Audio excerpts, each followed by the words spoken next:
Guys അങ്ങനെ evil dead the burn എന്ന് പറഞ്ഞ പടം കണ്ടു. ഒരു വേറെ ലെവൽ പടമൊന്നുമില്ല, അത്യാവശ്യം കണ്ടുകൊണ്ടിരിക്കാൻ പറ്റുന്ന ഒരു, ഈ ഫ്രാഞ്ചൈസിലെ എല്ലാ പടങ്ങളും ഫോളോ ചെയ്യുന്ന ആൾക്കാർക്ക് പറ്റിയ ഒരു പടം. അല്ലാതെ ഭീകര പടമൊന്നും പറഞ്ഞ് ഈ സിനിമയ്ക്ക് കാണാൻ നിങ്ങൾ പോകണ്ട. ഞാൻ കണ്ട തിയേറ്ററിൽ ഏകദേശം 10-15 വരെ ഉള്ളായിരുന്നു. പടം ഓടുമെന്ന് പോലും എനിക്ക് ഉറപ്പില്ലായിരുന്നു, പക്ഷേ ഓടി. അത്യാവശ്യം നല്ലൊരു പടം. തുടക്കത്തിൽ ഒരു ഇതിൻ്റെ ടൈറ്റിൽ കാർഡ് എഴുതി കാണിക്കുന്നതിന് വരെ എന്തൊരു ഭീകര സാധനമായിരുന്നു അറിയോ. അത് നിങ്ങൾ എക്സ്പീരിയൻസ് ചെയ്യണം തിയേറ്ററിൽ എന്തായാലും. പിന്നീട് അങ്ങോട്ട് ആസ് യൂഷ്വൽ ഒരു സൈക്കോ പടങ്ങളൊക്കെ കാണുന്ന പോലെ എങ്ങനെയും രക്ഷപ്പെടാൻ നോക്കുന്നു, ആ സംഭവം. നിർഗുണ പ്രേതങ്ങളാണ് ഈ സിനിമയ്ക്കകത്ത്, അത് പറയാതിരിക്കാൻ വയ്യ. ഇങ്ങനത്തെ പ്രേതങ്ങളൊന്നും നമ്മൾ കാണത്തില്ല, അത് ഈ ഫ്രാഞ്ചൈസി മാത്രമേ കാണാൻ പറ്റത്തുള്ളൂ. ജസ്റ്റ് ഒന്ന് കണ്ടു നോക്ക്, അത്യാവശ്യം കുഴപ്പമില്ല, അത്രയേ ഉള്ളൂ.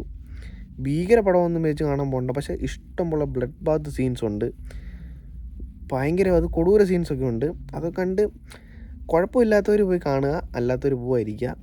ജസ്റ്റ് ഒന്ന് കണ്ടു നോക്ക്, ഓക്കെയാണ്, എ റേറ്റഡ് ആണ്, ജസ്റ്റ് ഒന്ന് കണ്ടു നോക്ക്.